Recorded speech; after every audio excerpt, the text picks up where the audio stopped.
Hari ini tadi jam 11 ada pertemuan 35 tokoh-tokoh nasional, dosen-dosen dari universitas negeri, rektor dari universitas swasta, mahasiswa, dan emak-emak juga.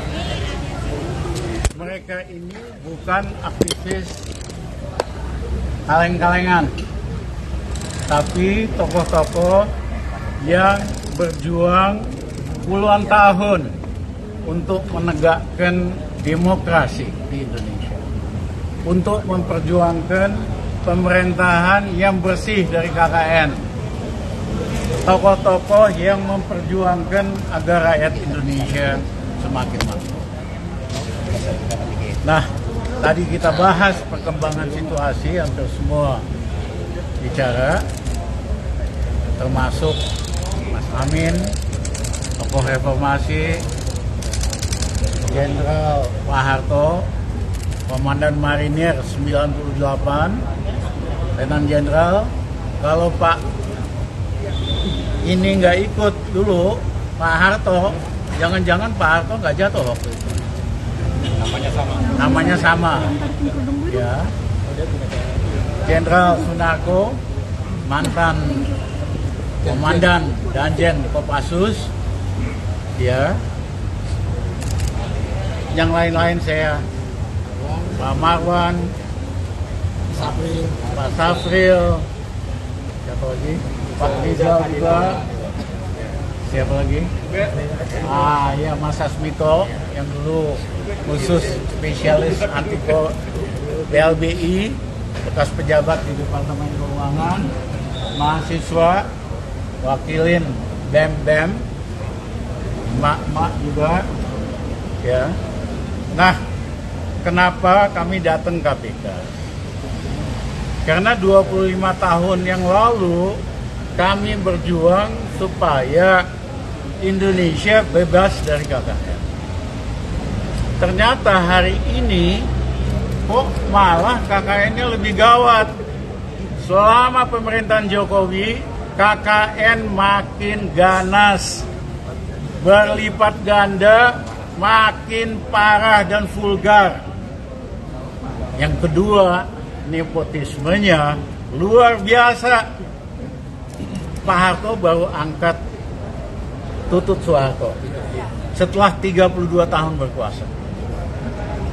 Hari ini Jokowi, anaknya itu diaturlah sama dia, mantunya. Dia mau bikin kerajaan, mau bikin dinasti. Lupa bahwa dulu raja-raja di Nusantara menyerahkan hartanya, menyerahkan kerajaannya untuk gabung bikin republik.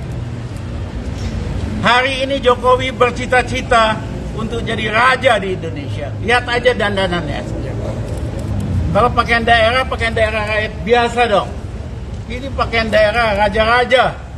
Raja Amangkurat pula lagi pengkhianat nomor 1 di Indonesia. Itu kan baju topi. Raja Amangkurat.